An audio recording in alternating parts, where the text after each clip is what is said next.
Nabi Yesaya. Kados dene wekdal pun kula dengan sami mereka Minggu Palma.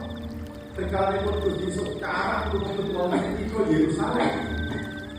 Boten nitih kuda yang perkasa. Nek tunggangan itu Gusti Yesus. Tunggangan itu Gusti Yesus. Bebas. Ing perjalanan desa kula dengan sami wonten ing sesaungan kata tiyang utawi wonten tiyang sak golongan tertentu ingkang dikatakan sejatinya sing disalib itu Yesus nanging orang yang diserupakan.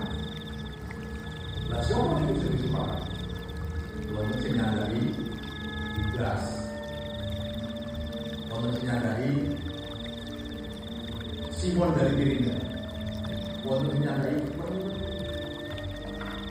ini dalam rangka untuk mengabulkan apa yang sudah Tuhan Yesus kerjakan untuk menyelamatkan manusia melalui jalan salib, penderitaan dan kematian.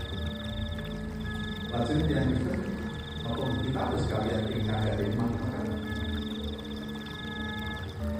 Kalau Tuhan merelakan menggantikan Tuhan Yesus untuk disalibkan diganti orang lain,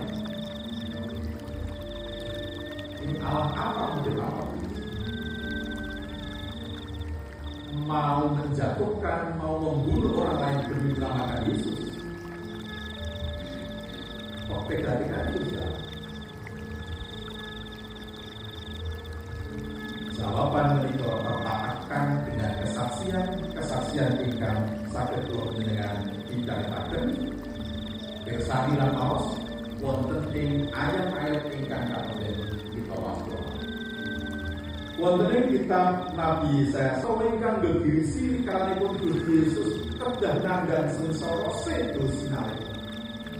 Saperlu kerbat bisa keluarga. Paripun wis rampung. Maknai wis rampung menika dipun dikatakan Gusti Yesus kanthi legowo. Kanthi makna ingkang plong, los. Wis rampung. Tegesipun apa? Pakanipun Yesus menika sampun kawedharaken kanthi sampurna. Tamat, selesai, the end, happy end, selesai. Bila karya keselamatan Tuhan sudah selesai. Aminipun diucapkan kula. Tembung wis rampung dipun ucapaken kanthi kelegaan hati bahwa pekerjaannya sudah selesai. Benten kalian kula panjenengan gunake tembung wis rampung bar ning nadane dhewe.